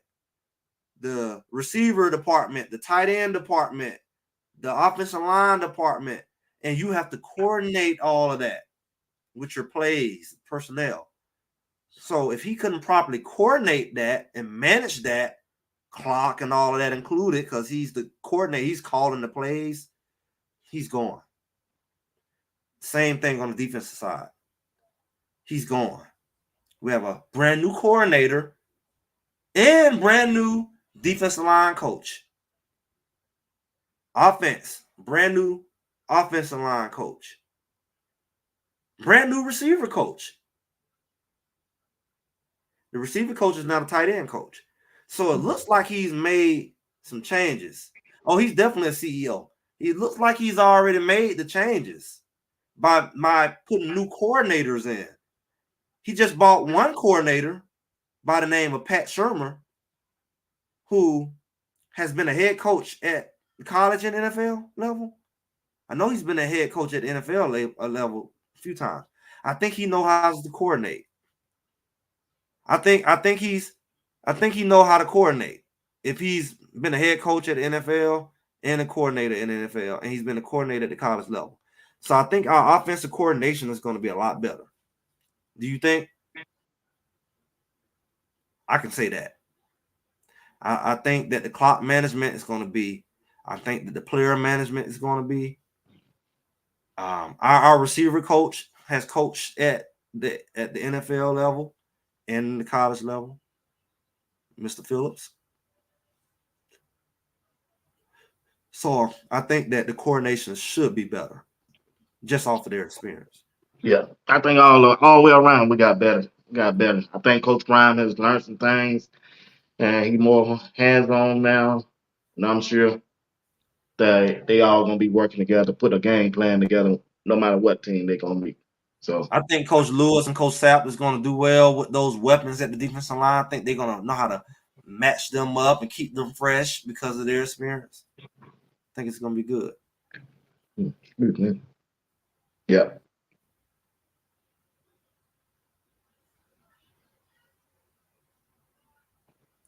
Yeah, and I think a lot of people overlook that. That's a very good question.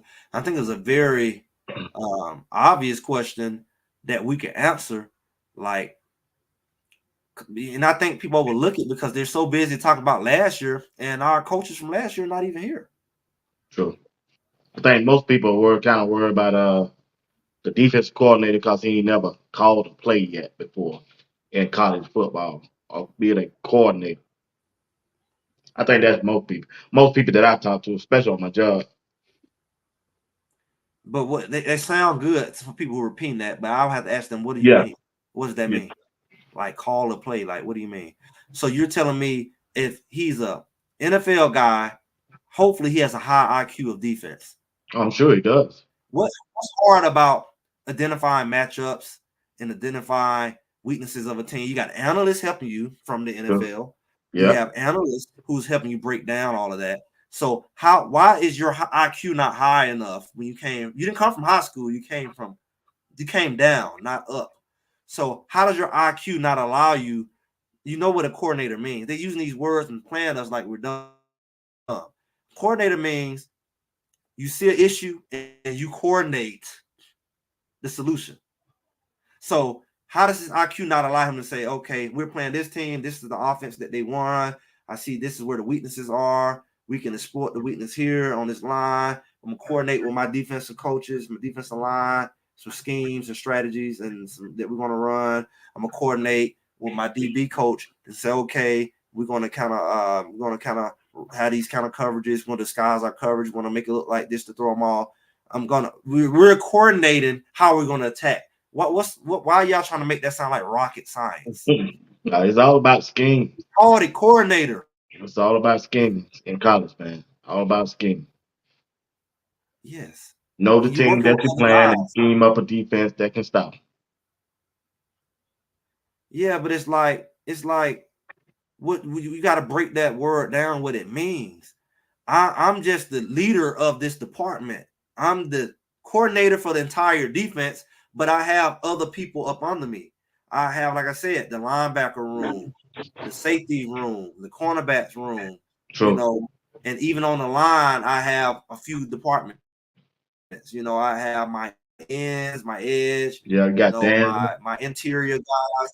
You know, so you got the interior, you got exterior, and you know you working it like that. But your whole plan is, okay, guys, this is what we're gonna do this week. I'm going to communicate to each department what to work on, and so when we come together, it's gonna fit like a puzzle. And you say he don't have experience doing that. He just was locked in the room with safeties, and he know nothing else about football. He just all he knows is his position. I don't that now people who say that to me, I feel like they're the ones who don't know football. Okay. Because it's like if you actually like I guarantee like I'm gonna give you an example. Like our guy, what's his name? I just made it. Our old receiver coach is now the tight end coach. From Jackson State. But at Jackson State, he was the offensive coordinator. Then he became a receivers coach. Now he's a tight end coach. So if his last job was a tight end coach, does that mean he couldn't be an offensive coordinator somewhere else? That's what it said. He's played multiple roles because he has the skill set to do multiple roles. Like Danzy was a head coach. Then he went to analyst. Now he's working with the outside backers or whatever. It's like, yeah. So really what a person is showing you is versatility. But just because his position was a position coach, that don't mean he couldn't be a coordinator. It's just like I said, somebody has to get their first job somewhere. True. As head coach on both levels.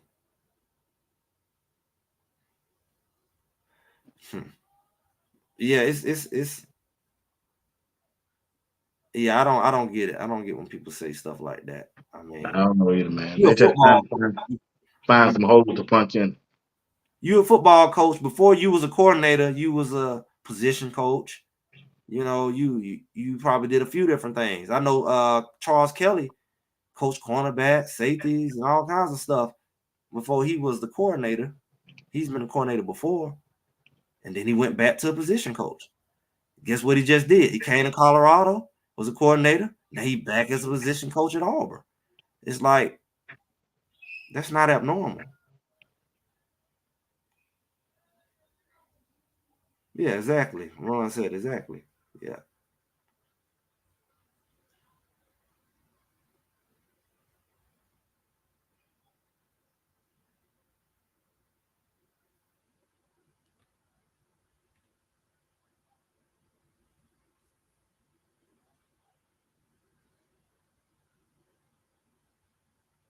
They do it all the time. Yeah.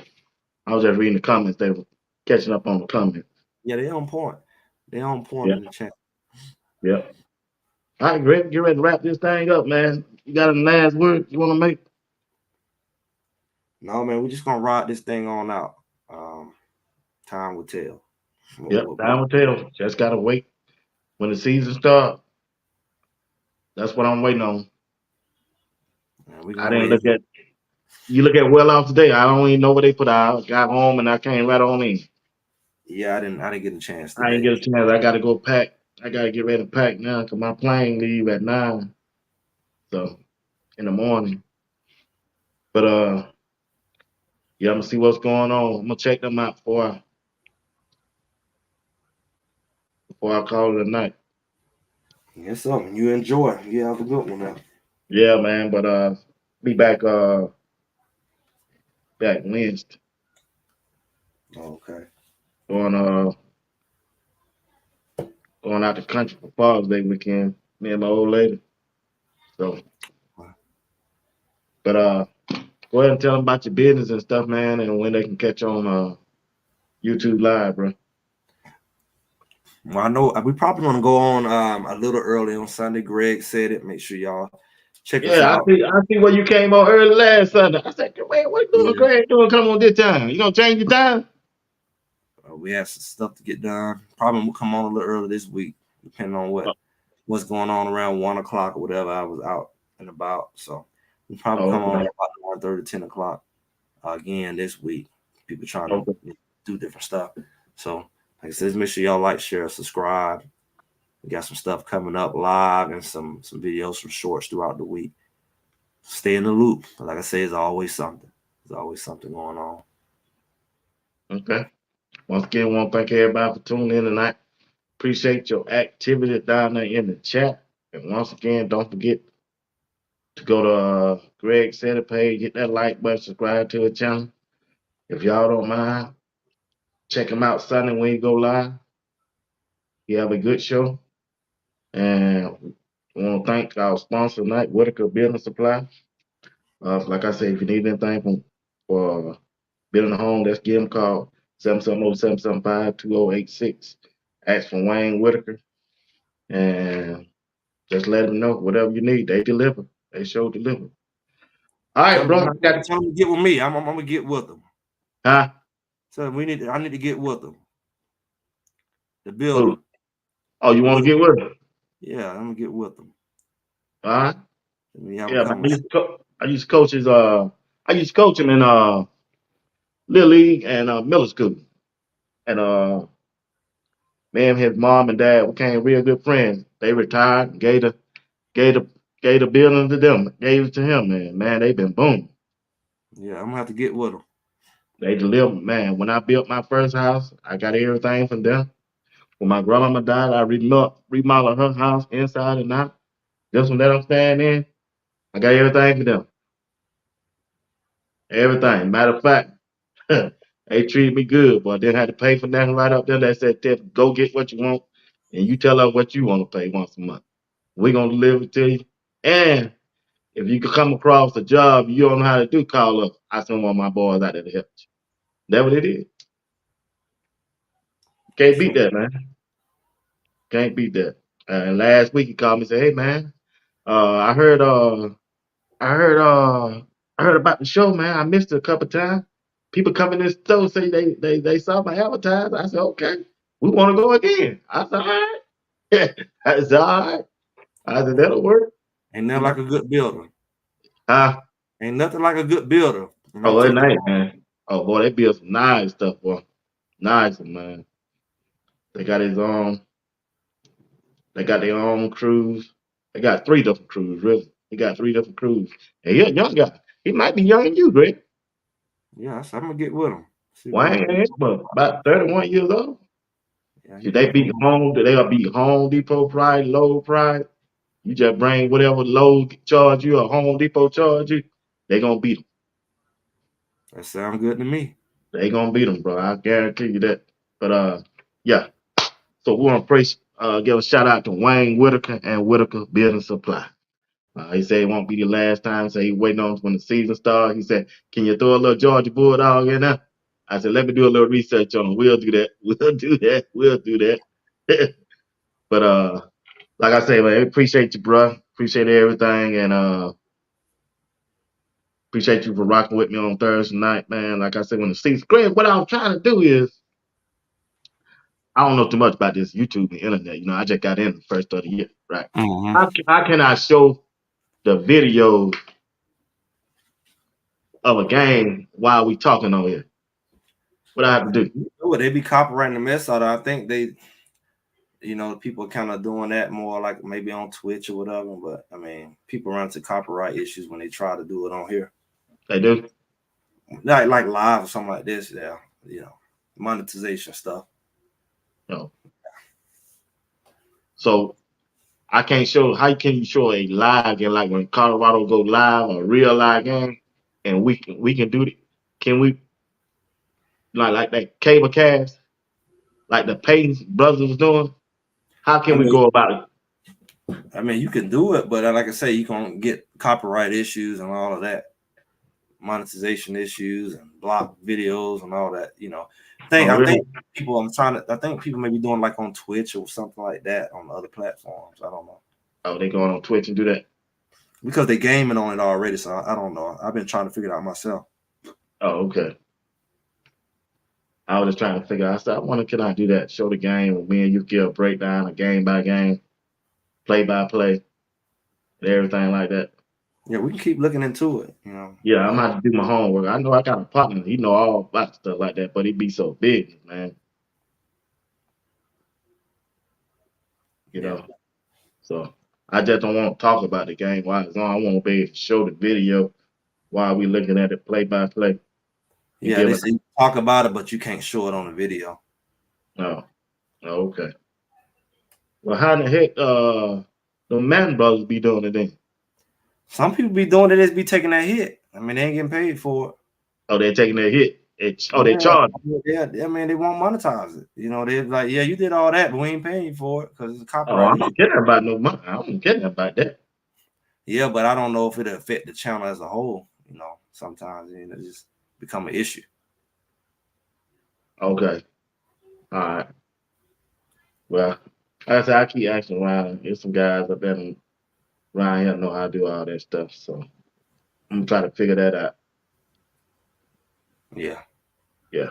All right, Doc. I gotta get in and get packed and got a plane catch at 9 o'clock in the morning. I ain't done nothing. So I'll catch up with you when I get back, bro. All right. You have a good one. All right, man. You too, man. Appreciate you, bro. All right. Hey, happy Father's Day to you. All right. Same to you. Hey, appreciate it, man. All right.